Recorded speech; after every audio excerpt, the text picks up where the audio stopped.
We're getting new insight on what went on inside a Lexington daycare facility that led to the arrest of 3 workers and their supervisor. A Lexington police detective laid out his findings about the abuse he says went on inside Eagle Creek Learning Academy. Kids are Kids Child Care Center. LEX 18's Claire Kopsky takes us to the courtroom in tonight's big story at 5:50. Detective detailed 3 days of footage and dozens of incidents this morning in court. Several children were dropped face first onto a pad on the floor, and then also the cruel punishment for just the totality of how often this was taking place and the repeated times of either grabbing children by the elbows and dragging them across the floor, restraining them with their legs, kind of pinning them in place, and then slamming kids down or into walls. The women charged in this investigation are 32-year-old Samantha Ayers, 24-year-old Marissa Sweat, and 20-year-old Jasmine Webb.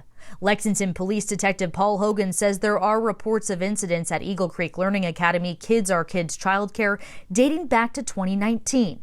And some incidents police have learned were never reported by the supervisor, 40-year-old Terry Smallwood. The women's attorneys debated the detective this morning about whether what was on the footage was child abuse. I'm trying to distinguish this between, relatively normal parental holding, grabbing a hold of the child.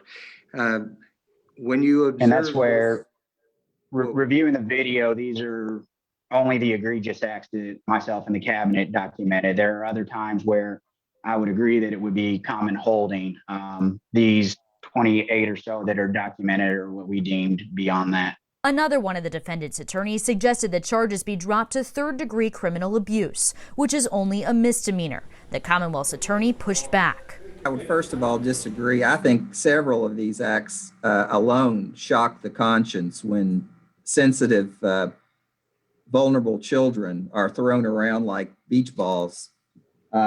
And as far as the probable cause issue goes, I think we've met it as far as intentional acts, because in just a snapshot, we've seen 3 days of this abuse. I think that more than meets the standard. The judge did feel there was probable cause and sent the cases against all 4 women to a grand jury.